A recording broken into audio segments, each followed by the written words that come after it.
À Saint-Pierre-et-Miquelon, tout le monde, ou presque, a au moins un ancêtre basque. L'histoire de ces ancêtres dans la région date du XVIe siècle, voire avant selon certains. Partis à la recherche de la baleine le long des côtes de Terre-Neuve, les Basques découvrent que les régions de Plaisance et de Saint-Pierre-et-Miquelon sont surtout le domaine de la pêche à la morue. Du XVIe au XIXe siècle, en dépit des guerres franco-anglaises, les Basques sont toujours revenus dans nos îles. Ils pêchent, travaillent sur les graves et parfois pratiquent une profession dont ils se sont fait une spécialité, piqueurs de bœufs. La majorité des Basques qui émigrent vers notre archipel vient de 5 pôles importants. Guétari, Bidart, Saint-Jean-de-Luz, Cibourg, Urung, Hendaye et Saint-Pé. On en trouve aussi venant de Fontarabie ou encore d'Irún en Espagne. Mon ancêtre Dominique Borotra est né à Arbonne en mai 1829. Son père Martin Borotra, qui avait 2 fils de plus et une fille, a disparu en 1854 aux États-Unis. Et nous sommes la branche extrême nord, ici à Saint-Pierre-et-Miquelon. Dominique Borotra est venu à Saint-Pierre-et-Miquelon à 2 périodes différentes. Il est d'abord venu faire la pêche sur les bancs de Terre-Neuve pendant 2 saisons de pêche. Puis il a dû quitter les bancs de Terre-Neuve, je crois que c'était pour la guerre de... Enfin, peu importe, la guerre de Crimée. Puis il est revenu à Saint-Pierre-et-Miquelon et a décidé de s'y installer.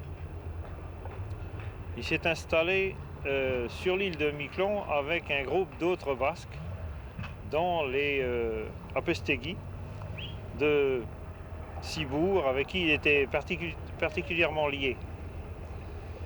Et c'est à Miquelon qu'il a rencontré mon arrière-grand-mère, qui elle était une dame originaire des îles de la Madeleine dans le golfe du Saint-Laurent, et qui était venue par hasard comme bonne du curé à Miquelon. Comme quoi...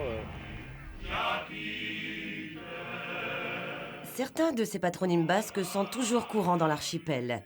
Ilarregui, de Lizarraga, Arosamena, Telechea, Urtiz Berea, d'Echeverry, tous sont fiers de leur identité.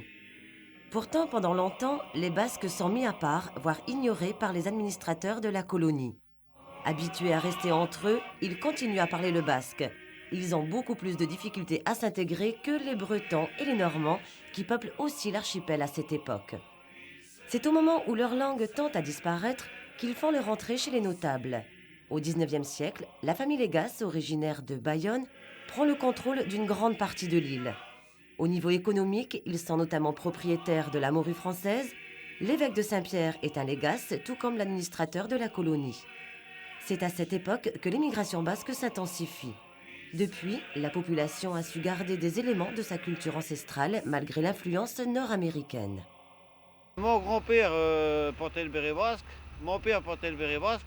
J'ai mon fils qui est en métropole qui porte le béret basque, il l'a toujours sur la tête.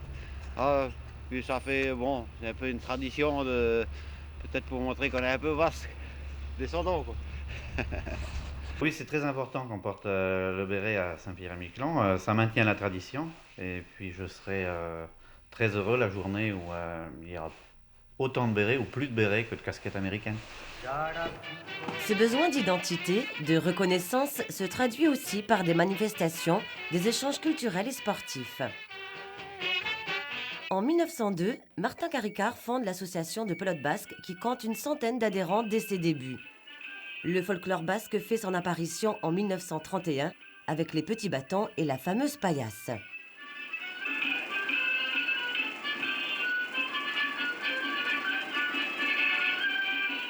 30 ans plus tard, avec l'association Rockbat, les femmes entrent dans la danse. Carnaval de Lens, Bastane, Fandango, le groupe connaît son apogée dans les années 80. Même si la ferveur n'a pas toujours été au rendez-vous, chaque année, les Basques célèbrent leur fête au pied du symbole centenaire.